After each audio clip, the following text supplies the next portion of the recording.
बादली विधानसभा के हसनपुर गांव में आयोजित बीजेपी पन्ना प्रमुख सम्मेलन में कार्यकर्ताओं की भारी भीड़ दिखाई दी।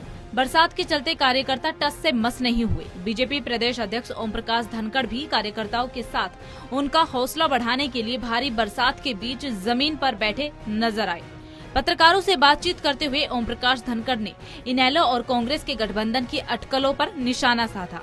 कहा कि कांग्रेस और इनेलो के कार्यकर्ताओं का डीएनए आपस में मैच नहीं करता। इनेलो कार्यकर्ताओं का डीएनए तो कांग्रेस के विरोध के कारण बीजेपी से ज्यादा मैच करता है। और ये भी कहा कि नेता चाहे जहां भी चला जाए, लेकिन कार्यकर्ता बीजेपी के साथ खड़े दिखाई देंगे। उनका सीधा इशारा इनेलो के बड़े नेताओं का कांग्रेस के साथ गठबंधन होने पर कार्यकर्ताओं का बीजेपी में आने की ओर था। देखिए, वैसे तो इन दलों के जो डीएनए है वो मिलता नहीं है, और मुझे लगता है नेता बेशक चला जाए, जो कार्यकर्ता वो बीजेपी के साथ आ जाएगा, क्योंकि ये इनका जन्म ही कांग्रेस के विरोध में हुआ है और इनका डीएनए मैच नहीं करता। जो इन लोगों का डीएनए है, ये इनका डीएनए जो है वो हमारे साथ ज्यादा मैच करता है। हमेशा ये हमारे साथ रहे हैं, तो वो कार्यकर्ता हमारे साथ होगा, ये मुझे पूरा विश्वास है। वो किसी और रास्ते पर नहीं जाएगा। दिल्ली सीएम का भी बयान आया है कि 2024 वो गठबंधन के साथ लड़ेंगे। आपने कहा था कि अलग अलग। देखिए, ये कोई अभी किसी प्रकार का निर्णय नहीं है। दोनों ने एक ही बात कही है, वही उन्होंने भी कही है, हमने भी कही है कि हमारा गठबंधन है, मजबूत गठबंधन है। जो आगे के फैसले होंगे वो उस समय होंगे जब वक्त आएगा। अभी हम बहुत अच्छे गठबंधन के रूप में दोनों साथी काम कर रहे हैं। इतना ही नहीं, ओम प्रकाश धनखड़ का कहना ये भी है कि आने वाले चुनाव में बीजेपी और जेजेपी गठबंधन के साथ चुनावी मैदान में उतरेगी या नहीं, ये फैसला आगे आने वाले समय में होगा।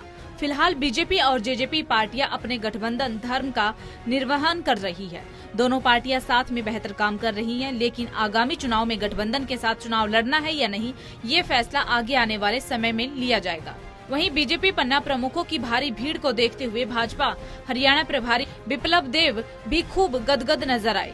उन्होंने कांग्रेस और राहुल गांधी पर जमकर निशाना साधा और कहा कि राहुल गांधी को तो पता ही नहीं है कि पन्ना प्रमुखों की खेती कैसे होती है। बीजेपी प्रदेश अध्यक्ष ओम प्रकाश धनखड़ ने हरियाणा में पन्ना प्रमुखों की खेती लगाई है, जो न तो ओलों में बर्बाद होती है और न ही बरसात में। पन्ना प्रमुखों की ये खेती आने वाले समय में बीजेपी को बहुत फायदा देगी। जो 2024 में हमारे लिए जो दिन आ रहा है, विधानसभा के इलेक्शन जब घोषित होगी, तब प्रचंड बहुमत के साथ लोगों के आशीर्वाद लेते हुए हमारे कार्यकर्ताओं का विश्वास और पन्ना प्रमुखों का जो संगठन की काम वो निश्चित अपना रूप दिखाएगी। और इस बादलियों को जनता को मैं दोबारा बधाई देता हूं। आप लोगों ने मुझे ऐसा अध्यक्ष दिया है, ऐसा हरियाणा को मंत्री दिया है और ऐसा जुझारू संगठक दिया है। तो इस बार हमारे पन्ना प्रमुख और बाकी कार्यकर्ता के माध्यम से हमारे बादली कॉन्स्टिट्यूंसी से हम निश्चित विश्वास करते हैं, जो हमारे यशस्वी अध्यक्ष जी को इस बार बादली के जनता जैसे बारिश आज करवाया, ऐसा ही बारिश करते हुए उनको भेजेंगे। आपको बता दें कि बीजेपी प्रदेश अध्यक्ष ओम प्रकाश धनखड़ के नेतृत्व में भाजपा अपना संगठन मजबूत कर रही है। अगले एक सप्ताह के अंदर 4.5 लाख पन्ना प्रमुख तैयार करने का लक्ष्य भाजपा ने रखा है।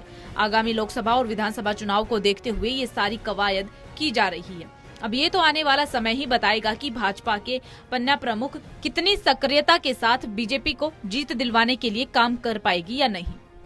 टोटल टीवी के लिए बहादुरगढ़ से योगेंद्र सैनी की रिपोर्ट।